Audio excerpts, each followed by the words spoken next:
Back at it here on the Red, Gold, and Bold podcast. A lot to get to. The draft is over and in the rearview mirror, but the Chiefs weren't done adding talent as Donovan Smith, left tackle, signed by the Kansas City Chiefs. Where will he play? How well will he play? What can we expect from him? And is he indeed left tackle for the Kansas City Chiefs? Dexter Lawrence got 4 years and $90 million from the Giants. What does this mean for Chris Jones and his contract? Jerrick MicKinnon's 31, and he's still a Chief. What's left in the tank for the Chiefs pass-catching, pass-blocking running back?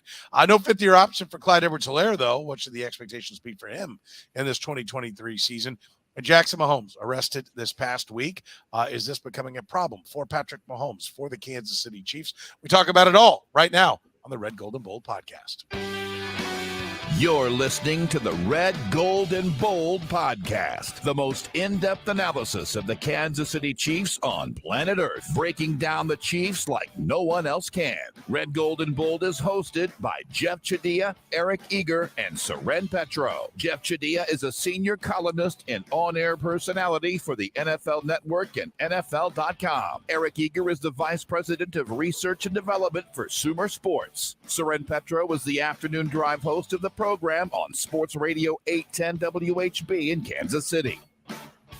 The Red, Gold, and Bold podcast is proudly brought to you by Gann Asphalt and Concrete, Kansas City's nationally recognized full-service paving and pavement maintenance contractor, making parking lot problems disappear since 1994. Free consultations, no commissions, in-house crews, and every project comes with a written warranty. Find them online at GannAsphalt.com or call 816-484-3338. Gann Asphalt and Concrete. One contractor, all things parking lot. Gann Asphalt and Concrete is now hiring for all positions: project manager, dump truck drivers, operators, and crew members. Starting pay up to $30 per hour based on experience, with paid time off and insurance, just to name a few of the benefits. Check out GannAsphalt.com for more info. Now, here are the hosts of the best Chiefs podcast, Jeff Chadiha, Eric Eager, and Soren Petro.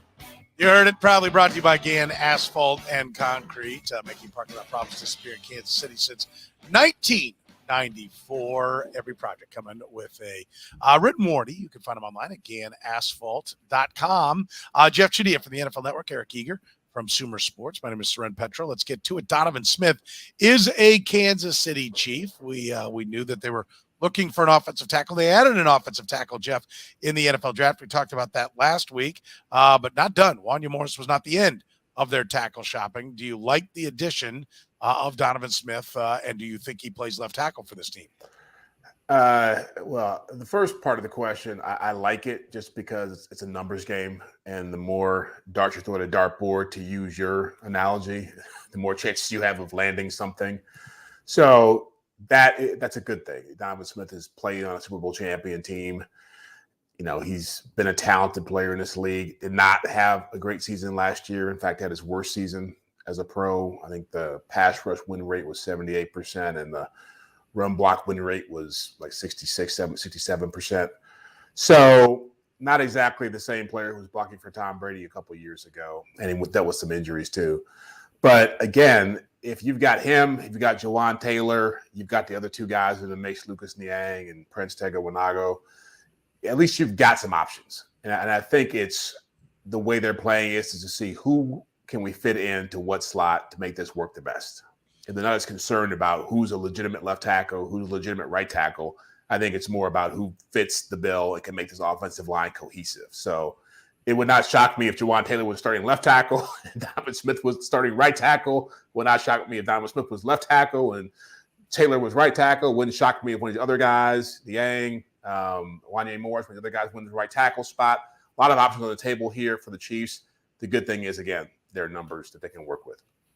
Eric, tell me, Donovan Smith did have his worst season last year, just right. Only played in 13 games, battled the injuries. But 2 years ago, he had his best season and had gotten better every single year of his career, according to your old employer, PFF, 62.5 in 2015. And then each year, 63.9, 64.9, 66.4, 70.4, 72.6, 80.5 in 21. Had he had that grade this past year, that would have made him the 11th best offensive tackle in the game. But he will turn 30 years old. was last year just an injury-marred season, and he can bounce back to the level he played at 2 years ago? Or is this a player in decline and the Chiefs are buying high on an entity that's going to be selling low? I'm going to look at a few things from a contextual thing. For one, Ali Marpet, Ryan Jensen both left. They were out for a great deal of last year. The Chiefs have, Joe Thuney, Creed Humphrey, guys who should be there, should be really good. And Smith had his best seasons when those players next to him were there and were strong as well. So I think that contextually, he's in a better spot now than he was a season ago. And all of that together, like you look at efficiency. Now he had a lot of penalties. Penalties are his biggest problem. And I think that that's going to be a big problem with 12 of them last year. If he produces penalties for the Chiefs, this is going to be a difficult thing. But just from a, sacks, pressures and all that given up situation, he was better than Orlando Brown, on average for most of the 2 years that Brown was with the Chiefs. So, for $9 million to Jeff's point, any outcome here is probably fine. And it's not, a huge loss there. So to me, it was a good signing. It was something that, that they bought low on a player. And I think that they're betting that all of the things that went wrong in Tampa last year are going to go right in Kansas City this year.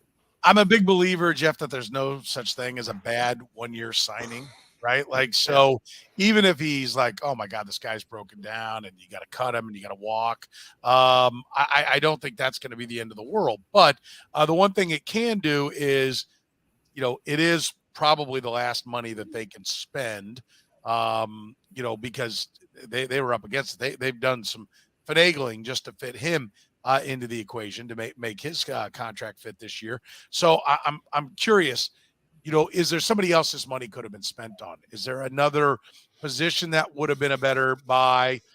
Is there, a free agent sitting out there that you go, oh, this would have been better? Like Donovan Smith comes in. Okay, great. If it goes south, fine. He's not burying your cap, to the tune of $30 million to cut him next year. But it does mean you don't go get a Carlos Dunlap or whoever, Kenny Galladay, or take your pick of guys. Are you okay with this maybe being their last veteran ad? Well, the only spot I would say that you could make a move on that you could see immediate gains would be receiver. They're asking a lot. They're taking a big leap of faith with the group they have right now with a second-round pick, a couple guys, Kadarius Toney, Sky Moore, who aren't that well-rounded as receivers right now and are really inexperienced, and Richie James and Justin Watson, whatever you want to call him. So that's a weird mix. I think last year at this time, at the very least, you knew Juju Smith-Schuster was a proven receiver in this league. You knew that Marquez Valdes-Scantling had had some success in this league that played with a top-tier quarterback. And so that wasn't as concerning as what you have here. And again, they may end up making it work because the quarterback is just that good. But yeah, if you're asking me for another spot to spend money on where you could feel better about your roster, it certainly would have to be wide receiver. How about you, Eric? Do you look at this and say, okay, we can analyze them in and amongst the offensive tackle, but this money could have been better spent someplace else? Yeah, I'm interested to see how they ended up making it work, because I don't see the contract on over the cap. Did they use void years? Did they, spread out Mahomes? Effectively, it's the same thing. It just depends upon when that charge happens. If they were to extend Donovan Smith after this year and they have void years, then they could sort of spread that out over multiple ones, the $9 million that they end up paying him here, or if it's just incentive laden or something like that. I agree with Jeff. Wide receiver is the one spot. Now, the thing about it, though, is you've done things at wideout. It's just the question, I think, is because you've done Richie James, Justin Watson, you kept Valdes-Scantling, you drafted Rashee Rice, you are hoping Sky Moore emerges, you're hoping Kadarius Toney emerges. There isn't room for another guy. It's just that the guys that are there, we're not sure, right? And I don't know how much training camp is going to tell us there. So I think from a bodies perspective, I think that they're fine. I even think when you look at defensive end and stuff, places where they got rid of Frank Clark and they brought they got bodies there now. So I'm okay with it. This was the one last night. I said this on the last Red Gold and Bold. There was a tackle market where a lot of guys were going to come in expensively, and it just happened to be the Donovan Smith one that they wanted. I will say this, you've got three guys with upside at the wide receiver position in Rashee Rice, the rookie second-round pick. Sky Moore, second year is oftentimes a big jump year for wide receivers. And Kadarius Toney, it's almost like his second year, right? It's his third year also can be open it up, but getting a chance to have the whole camp. So I think they feel like there's some upside there. But I'm going to tell you this is the absolute best money they could have spent. And I'll tell you the same way I was mocked by Eric Eager for being all about Laramie Tunsil. I adore this. Adore this signing. Yes, I was still down for Laramie Tunsil even after the Juwan Taylor signing, and you were all over me. I adore this signing. So you believe in it? You think he can work? 100%. Yes, I believe he's the starting left tackle, and I think it's a question of does he play Orlando Brown-esque for 1 year. I'm not convinced he will revert back to 2 years ago's form. Because he's also going to be blocking for a guy who's not going to play like Tom Brady. No. Like I think a lot of those rankings are Tom Brady getting rid of the ball, right? But I'm open to the idea that he can play as well. I don't think he can play better than he did 2 years ago. But I do think that this solidifies the line, and I think this was the plan all along. And I think even maybe Wanya Morris at the left tackle was the backup plan because they were not shockingly, but very clearly talking about Juwan Taylor still at right tackle a lot at that signing. And that really stuck out to me. But why pay him that much money then, if that's what you think he is? Because that's the going rate for a legitimate athletic starting tackle. A right tackle? Yes. I mean, look at what the Panthers paid on the right side, what the Jags paid on the right side. 19-20 million is the going rate. And to have and listen, I don't think they knew they had we're going to be able to make this move. I don't think they were okay, this is done. Donovan Smith's in. But I think they felt like it. And I think they even felt like we're going to get a guy in the draft. I think it could have been different. I think this deal was probably done going into the draft. And where we hear that they were Brett Veach was trying to get to 23, 24 and get into that mix of those four wideouts. I think it may have been desperate times and they'd have been moving up to try to get to one of the tackles, or it would have been Anton Harrison at left tackle. But I think this is a great move, and I think it's exactly what they needed, and it gives them depth along the offensive line. I think it's the best signing they could have made. I think, Petro, I do agree with you that the draft did not turn out the way they wanted it to. Like, you even think about Felix Anaduke-Uzama, not ready to play at rookie training camps. He's got a broken hand type of thing, right? Like, this is they knocked. I feel like we look, and I'm as guilty of this as anybody. Like, we look at Brett Veach's 2022 draft and we're like, oh, what an amazing collection of picks. And, it was a first guess that draft class would be great. And did it just fall the way it should? Did it just fall nicely for them last year? And then this year it doesn't fall the way that they want to. Like this, I agree with you. I think this is very clearly him and obviously McKinnon, who we talked about earlier, a different podcast. Like they were very clearly contingency plans for the event that the draft didn't fall the way that they wanted it to, and they didn't get great value at any one of the picks. Oh, I'm convinced Jahmyr Gibbs was a possibility if he were sitting there, later on in that draft, and that's why McKinnon was on speed dial. I think McKinnon has got to the point in his career where he's like, I'll play for a contender. I'm not going to play. And, if the Chiefs want me, I'll play. If they don't, I'm out. It's kind of the vibe I got there. But, yeah, I mean, and listen, I finally started catching up on some emails, and I got people who are very upset at me because I'm not just singing the praises of this draft and that I need to get off Brett Veach's ass and look at what he's done. And that's what was waiting for you in the email box. Yeah. And I was like, because I guess I can't make people understand that if the draft had been Trent McDuffie, Sky Moore, Josh Williams, Darian Kennard, and Najee Johnson, you're not celebrating the 22 draft. And that's taking away, that's making, or even Najee Johnson and Jalen Watson. You don't celebrate that draft. That's making 7 picks, right? What made that draft work is you don't worry about Kennard because Jalen Watson is there, and so is Isaiah Pacheco in the 7th round. And you don't sweat that McDuffie was, pretty good, but not great, even though you traded up, because also George Karlaftis was there, and he had 6.5 sacks coming down the stretch. And you're not that worried that Sky Moore had only 250 yards and no touchdowns as a 2nd-round wide receiver because Brian Cook was also there, and he had a pick. And you're bathed in the glow of a championship. That's part of the equation as well. That makes everything seem like all the picks were right, but they didn't do that this time. Yeah. And so Donovan Smith was important. Mm-hmm. Yeah. No, I agree with you. I think there's a lot, and not to minimize what those rookies did, but a draft class is evaluated over the course of years, not just 1 year. And those players performed well within certain pockets of the season. Yeah. A lot of them didn't play great over the entire course of the season. So I think there are people who think they got whatever 6 or 7 great players in this class, when in fact they got a lot of good contributions, a lot of great contributions, and we'll find out how good these players are. Maybe that high for George Karlaftis in sacks is all he ever does. Yeah, in this league, it's very, very real possibility. We're brought to you by Gann Asphalt and Concrete, Red, Gold, and Bold. Tell them you heard about Gann Asphalt and Concrete on the Red, Gold, and Bold podcast. Free consultations, no commissions, in-house crew. I mentioned that written warranty. Every job comes with one. Gann Asphalt and Concrete, making parking lot problems disappear since 1994. Full service paving and pavement maintenance contractor. Find them online at GannAsphalt.com or call 816-484-3338. Gentlemen, Donovan Smith, Dexter Lawrence inked 4 years, $90 million with the Giants. This is a big contract for a defensive tackle. Jeff, what does this mean for Chris Jones? It would have been nice to get him signed. Hasn't happened yet. What does this mean for Chris Jones and an extension with the Kansas City Chiefs? Well, the tackle market's already been set. I mean, that was Aaron Donald getting what he got, with $30 million a year average. So I'm sure Chris Jones and his agents want to get as close to that as possible.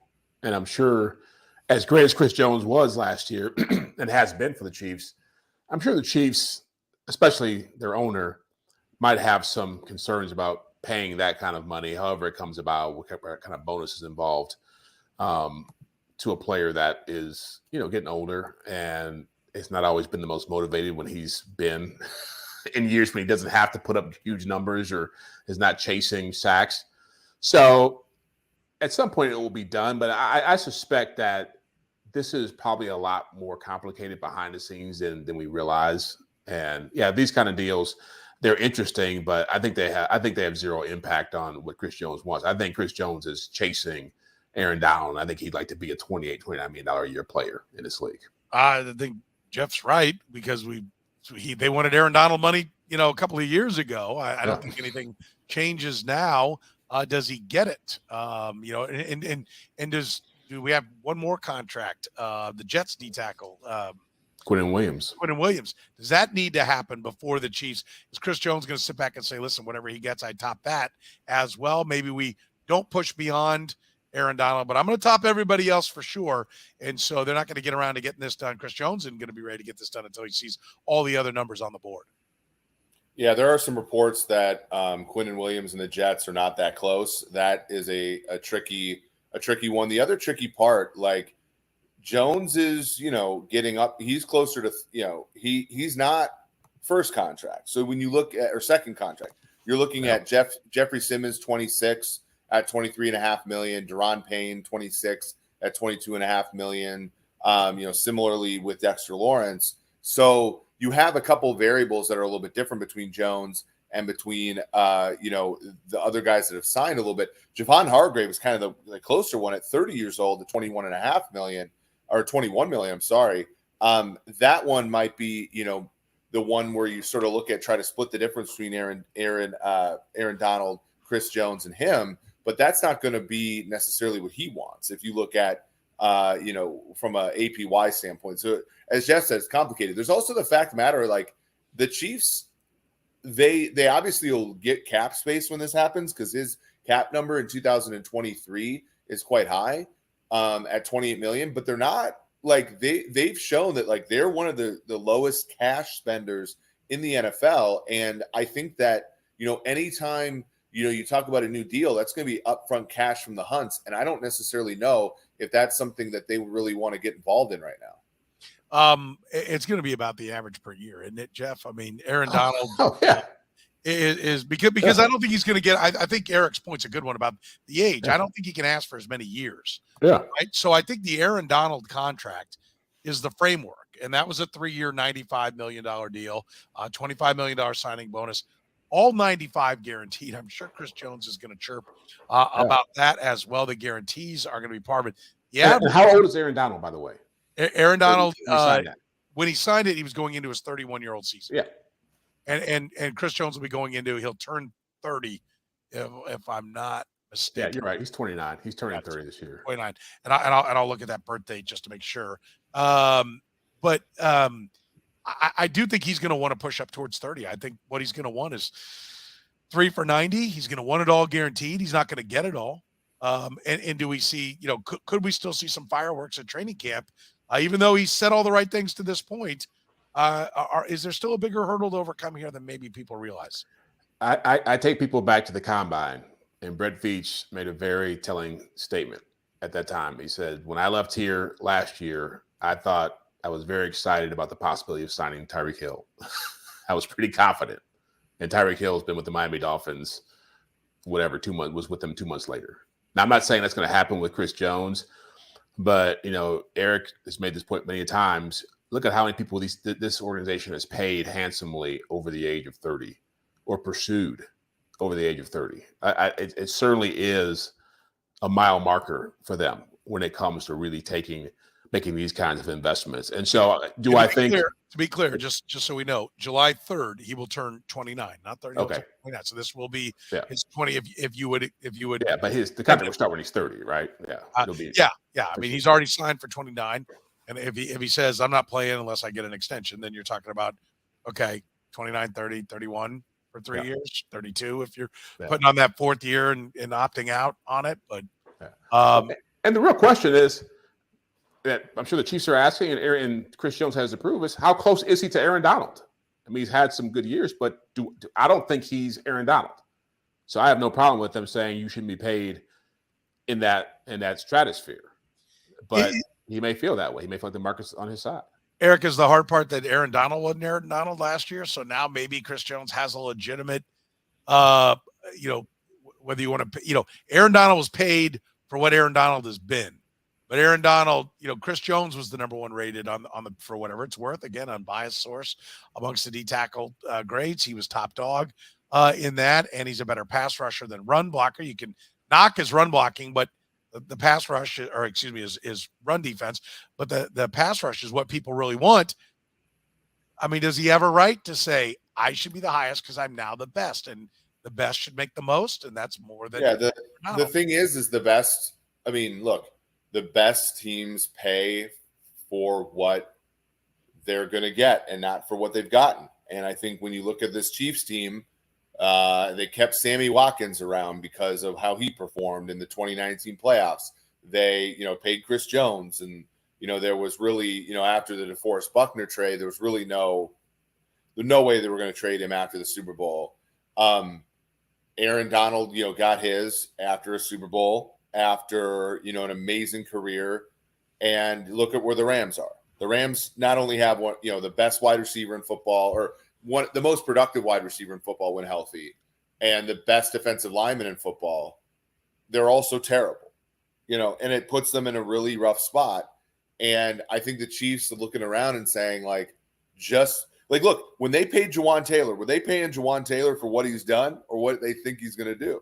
Oh. You know what I mean? When they're, similar with Valdez Scantling, similar with anybody they've given money to, it's a projection. And Chris Jones, to me, if you made him the highest paid defensive tackle in all football, or even close, let's say it's second because Aaron Donald has been such a god in this league, you would be paying him for what he's done, not for what. And I know there's a lot of Chiefs fans that get angry when you say this, but the age curve applies to everybody, and it applies to your favorite defensive player too. And just because the Chiefs would have been lost without him the last 3 or 4 years on defense doesn't mean that that's not going to happen again, right? Doesn't mean that he's not going to fall off, to your points, Petro. Okay, show of hands. Who thinks the Kansas City Chiefs are going to extend Chris Jones when it's all said and done? I think they'll do it. Despite everything I've just said, I think they'll do it. I actually think the Chiefs, they'll be surprised about the number, though. Yeah, it will be lower. It'll be lower. It'll be lower. I think it'll be lower. Yeah. Okay. All right. Let's talk about Jerrick MicKinnon. He is back. Does the running back room look good to you? Is this the best way for them to go? I do think Jahmyr Gibbs was their kind of back, and I think it would have been really maybe heart stopping for Eric to see Jahmyr Gibbs still sitting on the board there at pick number 31. Didn't happen. He was long gone. Couldn't even think about trading up. They bring back McKinnon. You okay with what the running back room looks like right now? Yeah, it's okay. It's okay. McKinnon's an interesting situation just because of his age. And I know he hasn't been a bell cow back in this league for his career. I think he's got less than 700 carries. But still, at that position, at that age, guys start getting nicked up and start slowing down and start declining. And so, he had a phenomenal year last year, given what he was and what his age is and what he was brought in to be. And I just have a hard time betting on that happening a second time around. For one, the first reason is that the way the season played out for him in the last couple of years, he's had the benefit of Clyde Edwards-Helaire being around and getting a lot of opportunities and keeping him fresh. And then he comes in down the stretch for whatever reason, because of injuries, because of changes in philosophy, because of ineffectiveness from Edwards-Helaire, and then makes his mark in the second half of the season. Now, if he can be this kind of player throughout the entire season, that'd be great. And maybe that means Edwards-Helaire has to have a more prominent role or somebody else earlier in the year. But to get him back to what he was doing at the end of this year, when he had 10 touchdowns and 9 receiving touchdowns, I think you have to have some help along the way. So I think he's a really good player. I think him being an ex-quarterback really makes a big difference for him in this offense. But there's still the age gives me pause. Isaiah Pacheco's 24. Clyde Edwards-Helaire is 24. Not going to pick up the fifth-year option on him, but to have the 31-year-old who's a part-timer, and last year Eric had 72 rushes, and he had 56 catches. Is he good for 8-9 touches a game again, or is this no reason to be going after a 31-year-old running back? Yeah, I mean, you're looking at, I think the bringing him back is fine. And I think the number is going to make a lot of sense. But you're looking at a 31-year-old running back, just turned 31 the day after they signed him. 56 catches is a career high. He's had some years in Minnesota where he had 150 carries, but those were years before he had the 2 misses, when Shanahan signed him in 18 to be the Niners running back. And then he missed 2 consecutive years with knees. Like, we forget that. And then last year, he was pretty durable. But I would say in a perfect world, Jerrick MicKinnon's not playing as much as he did last year. And he's not, and I think when you look at usage, the perfect role for McKinnon would be more like the 2021 McKinnon, where you're on some special teams, you're playing some third downs, but for the most part, you're being saved in case they need you. Now, they needed him a lot more than we thought last year. And so that's why he had all that production. 10 touchdowns is 4 more than he's had the rest of his career. It looks like they're committing to Edwards-Helaire as their running back too. And that, given, everything, maybe that's okay. Maybe, I have an issue with Edwards-Helaire because of the fumbles and stuff. And like when he runs the football, he doesn't look like he's confident running the ball. But if he can overcome that, I think he could be a fine number 2 for this team. I've said this a couple times in this podcast, though. Isaiah Pacheco is a 7th round pick for a reason. And so, we've seen running backs in this league have pop-up seasons and then kind of fall, revert back to what you would expect for the draft slot. So Pacheco was really good last year. I think if you're a Chiefs fan, you're saying, oh, he's going to be RB1 and we're going to, everything everywhere all at once for this running back. Like I would pump the brakes there. So, I think you could find a running back. And so it's not like a huge, need spot, but it is a little thin. Have we ever seen a running back regress for the Kansas City Chiefs under Andy Reid? Regress? That includes LaShawn McCoy? Every one of them. Niall Davis had it better when he started than when he finished. Yeah. I mean, from the time have the Chiefs ever like LaShawn McCoy wasn't what he was with the Eagles. He was leading them in rushing and averaging 4.6 yards per carry when he kept fumbling and got sideways with them. But as far as they do seem to have a pretty good feel for when a guy physically is done, right? Darrell Williams was still productive. Goes to Arizona, doesn't live up. Le'Veon Bell was baked by the time he got. Yeah, but he was baked when he got there. You know what I mean? Who was there and they hung on through the down. They don't give carries to bad backs. I agree with you there. Charkandrick West, Spencer, Niall Davis was a 3rd round pick, couldn't stop fumbling. They didn't give him the ball. All right. So based on that theory, they don't give carries to bad backs. Clyde Edwards-Helaire, the expectation should be what, Jeff? I feel like they want him to succeed. And this is a classic case of they drafted him in the first round, believing in him. You often see franchises do this where they say, look, they see all the positive. They go back, look at the scouting reports. The guy's been in the building. They've seen him work. He's not a bad guy. It's just, I agree with what Eric said. I think he doesn't know where he fits in this offense anymore. And part of that is because the offense has become so diversified that unless you're somebody who can really take advantage of opportunities, you're going to struggle. And so Pacheco has a role. I'm going to go in there and I'm going to put my head down and just run forward as hard as I can and take shots. Marquez Valdez-Scantling came in here and he was the deep threat, and he found a way to be a guy who can make some plays here. If he doesn't make some plays there, he's not going to bitch about it. I think everybody in this offense who's done well over the last couple of years has found a niche. And he looks like the kind of guy who needs to have 250 touches a year to really be a special player. He probably sees himself as somebody who can get you 50, 60 catches and maybe 1,000 yards on 200 carries, but they're not going to give him that kind of opportunity here. And so without that, I think, like Eric said, I think his confidence is lacking and they don't know how to get the most out of him now. I do think the confidence is lacking, and I'm not sure where his head is the way the season ended last year. But realistically, if you want to cut him, it's $2.6 million. To keep him, it's $3.4 million. I mean, it comes out to about $900,000. Yeah. If I don't round, it's about $900,000. We're gonna find a better back for $900,000. Not really. I mean, that's the thing. It makes a lot of sense to keep him. And to Jeff's point, teams are always going to keep the first round picks around longer than they otherwise would. And if he does, Jeff makes such a good point. Like, there are just some running backs who, you want running backs like McKinnon and like Pacheco and Spencer Ware and Truck, I call them low self-esteem guys, where it's like they're happy to get the carries they get. And then you have guys who need 200, 300 carries a year to actually be, like Adrian Peterson was like that, right? And granted, he was good enough to earn them, but Adrian Peterson was never a back where if he got 12 carries in a game, he was going to be super effective. It had to be a flow of the game thing. And I think with Edwards-Helaire, we've seen the games where he's gotten the ball a lot. Buffalo 2020, Houston 2020, even the Super Bowl, I thought he actually played pretty well against Tampa. And the games that he's gotten really lathered up and into the game, been great. I think the issue is that he's a complimentary back in this offense, and we really haven't seen him come in and have the fresh legs type of look the way that some other more spry backs. I think that Charkandrick West was actually pretty good at that when he played for the Chiefs, and other guys are just not that way.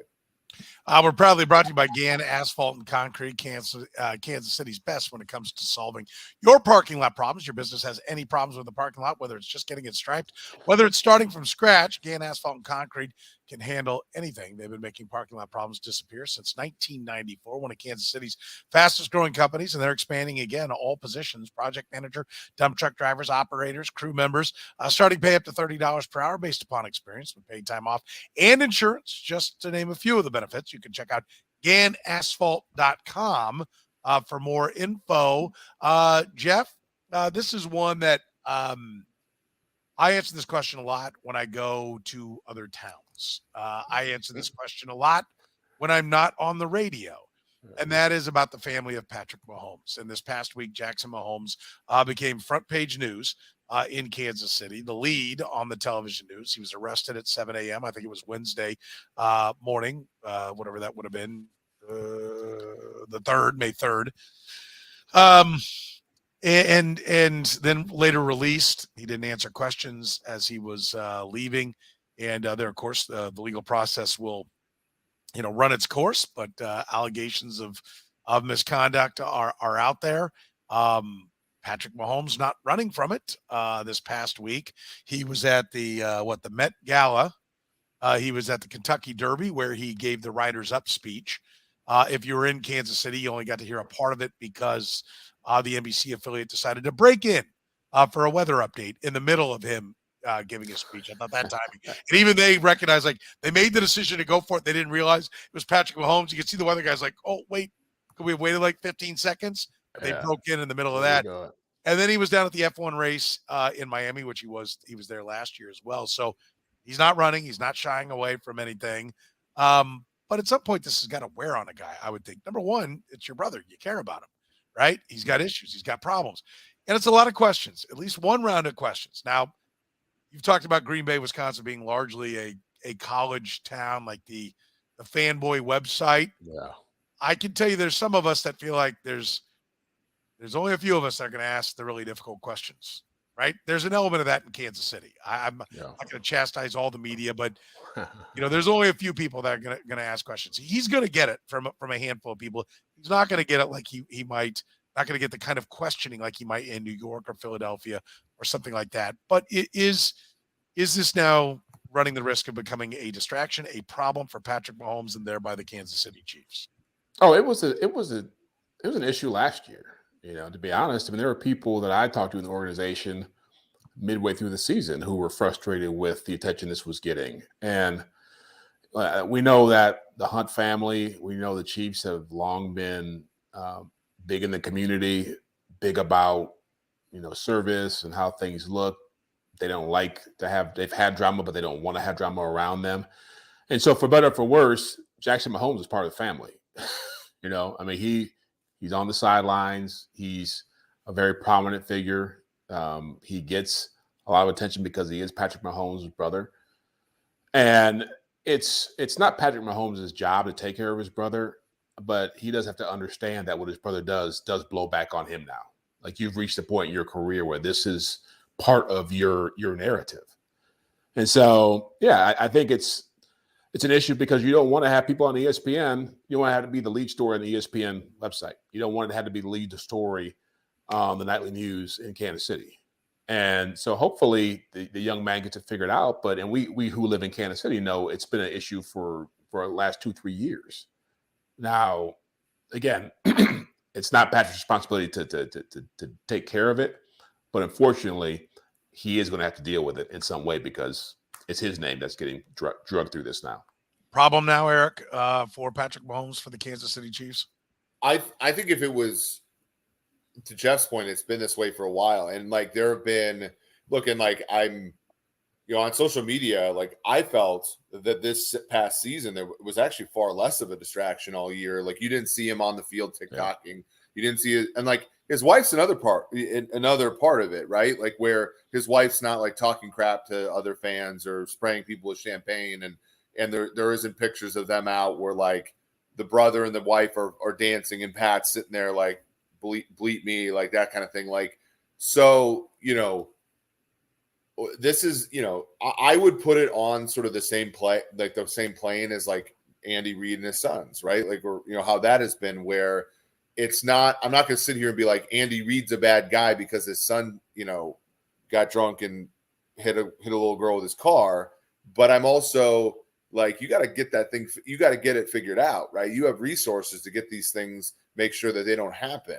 And so I'm with Jeff. I think like it does matter. I don't think it reflects on Mahomes' character at all because he can't control his brother, nor should he try to.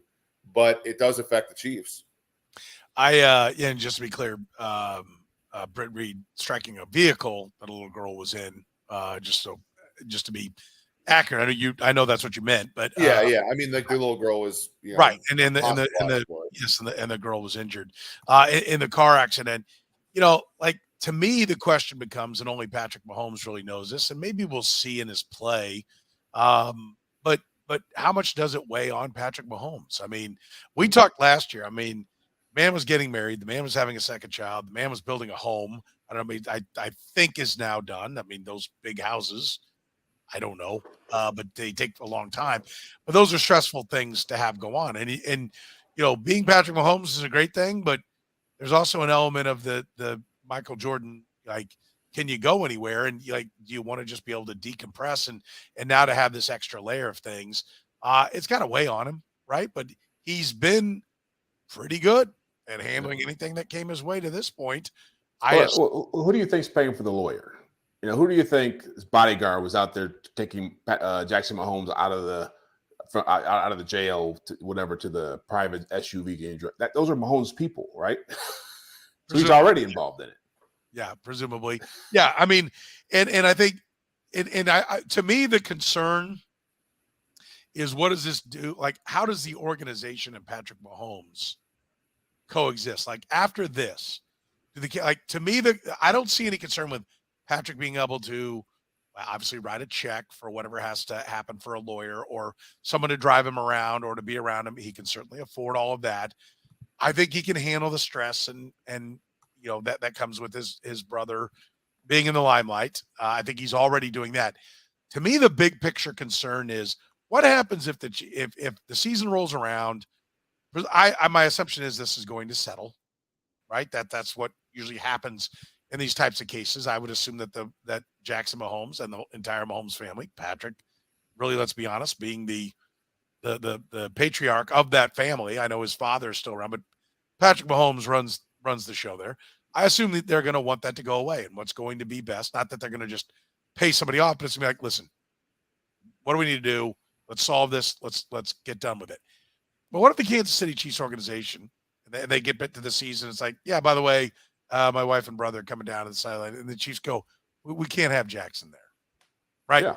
After this situation, after what was we cannot have on our sidelines somebody that was accused of this. And if there's an acquittal, there's a video out there that doesn't look good for sure.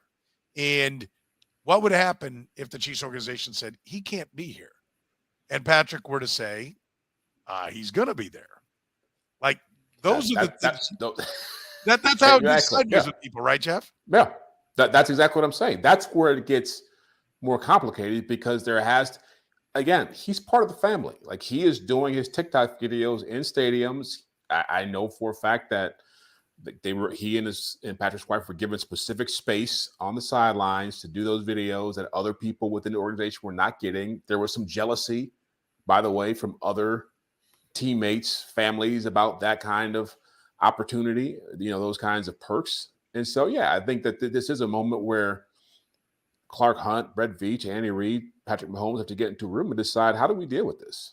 Because was that happening this past season, or because I wasn't noticing it as much this year? I felt like I agree with you that something was said that he was less visible, but this stuff now is outside the realm. And to your point about it going away, I mean, once you're in the criminal system, you don't have that luxury of being able to just write a check and talk. It's up to the prosecutor now to decide how he wants to deal with it. And I guarantee you, politically, that prosecutor is saying, well, this is front and center. I've already pressed the charge here. I gotta take this to the wire. Well, to make myself look good. Yeah, and they had it on their desk for quite some time, right? Yeah. So they've looked at it from every angle and decided, okay, we're going to pursue this. This is where we're going to go. And I do agree. And I think that's the caution is that, anytime there is a difficult situation that has to be handled between the organization and Patrick Mahomes, contracts, right? Or anything that would be like, hey, I want this. And the team says, no, we want that. That's where you're worried. Do you get sideways with the quarterback because you don't want to be there?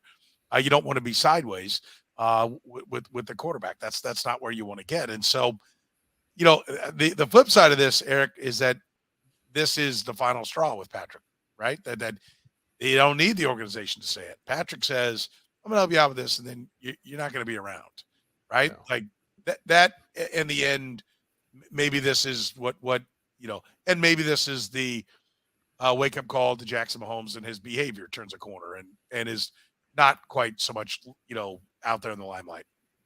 Yeah, I mean, look, I think what was really impressive about Patrick Mahomes this year was you had the disappointment that happened last year. You had a lot of public things about, we were talking about his wife on the show previously, obviously brother.